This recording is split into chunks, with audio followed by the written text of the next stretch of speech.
Voice, active voice and passive voice. આપણે એક example જોઈશું. Ravi plays cricket. એનું passive, cricket is played by Ravi. ના Neha cuts an apple. Mahir drinks juice and Ajay start his bike.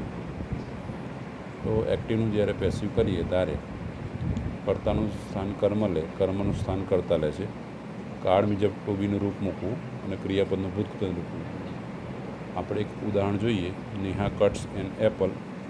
અહીંયા an apple object, Neha subject, cuts verb form છે.